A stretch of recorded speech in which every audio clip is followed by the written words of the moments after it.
アロマフレスカの原田真二です。今日はホタテ貝とトレビスのカルトッチョを作ります。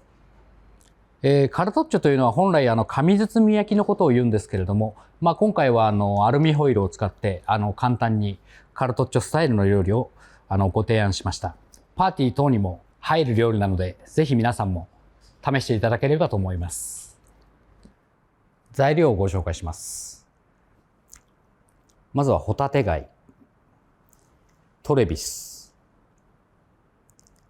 ドライトマト、黒オリーブ、ケッパー、ニンニク、イタリアンパセリ、オリーブオイル、アンチョビ、それから、お塩と氷です。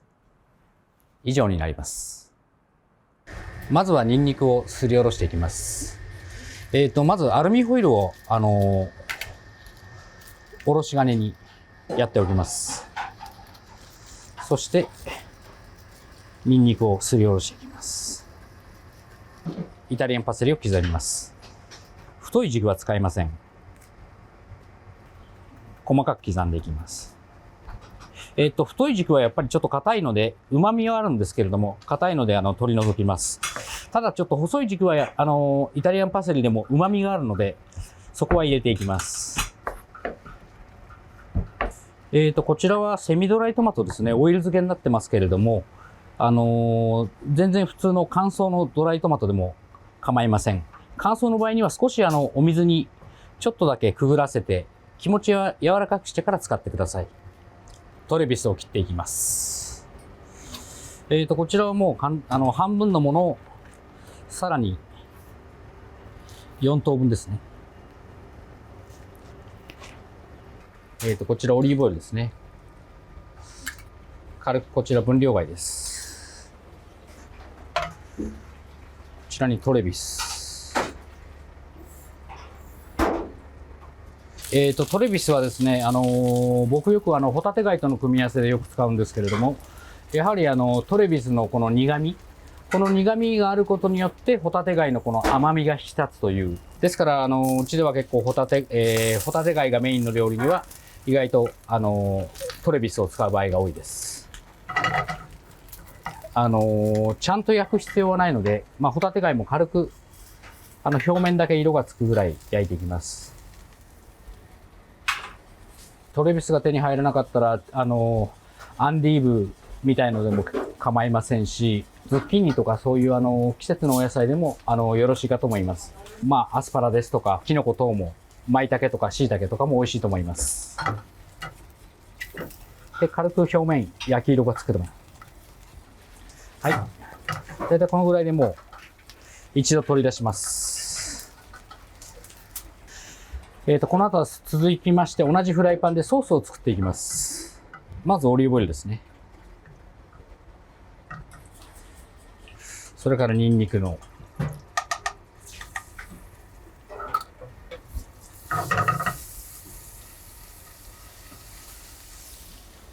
でアンチョビ、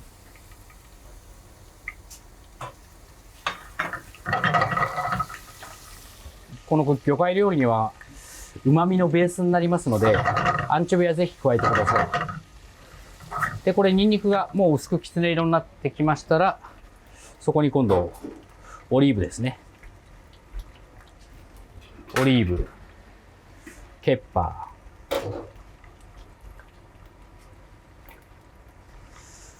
ー。ケッパーは今回塩漬けを使いましたけれども、全然普通に売ってる酢漬けのケッパーでも全然大丈夫です。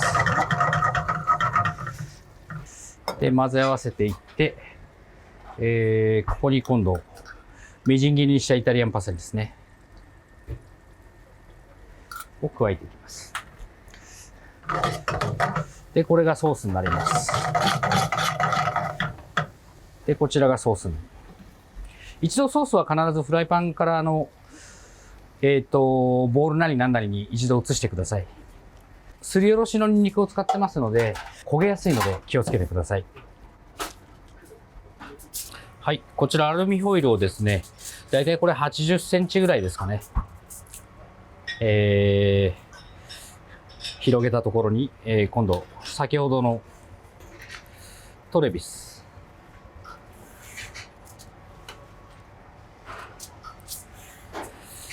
でその上にホタテ貝、それから先ほどのソースですね。ソースをかけていきます。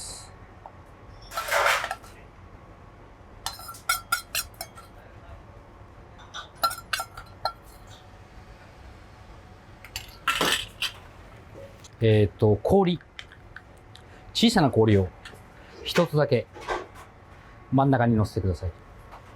氷を入れることによって焦げ付きを防ぎまして、この氷の水分で、その中が蒸し焼きの状態になります。で、これを閉じます。閉じた端から、小さく折り込んでください。で、この折り込む際にアルミホイルは極力傷をつけないように気をつけてください。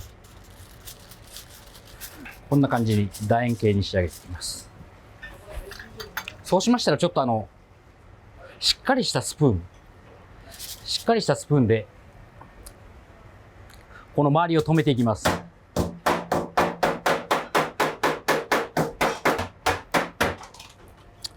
はい。そうしましたら、フライパンの上に乗せます。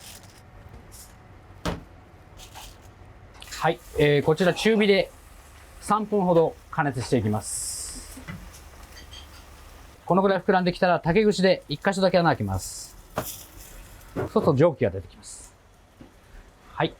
これでお客様の元に運びます。こちらを今度ハサミで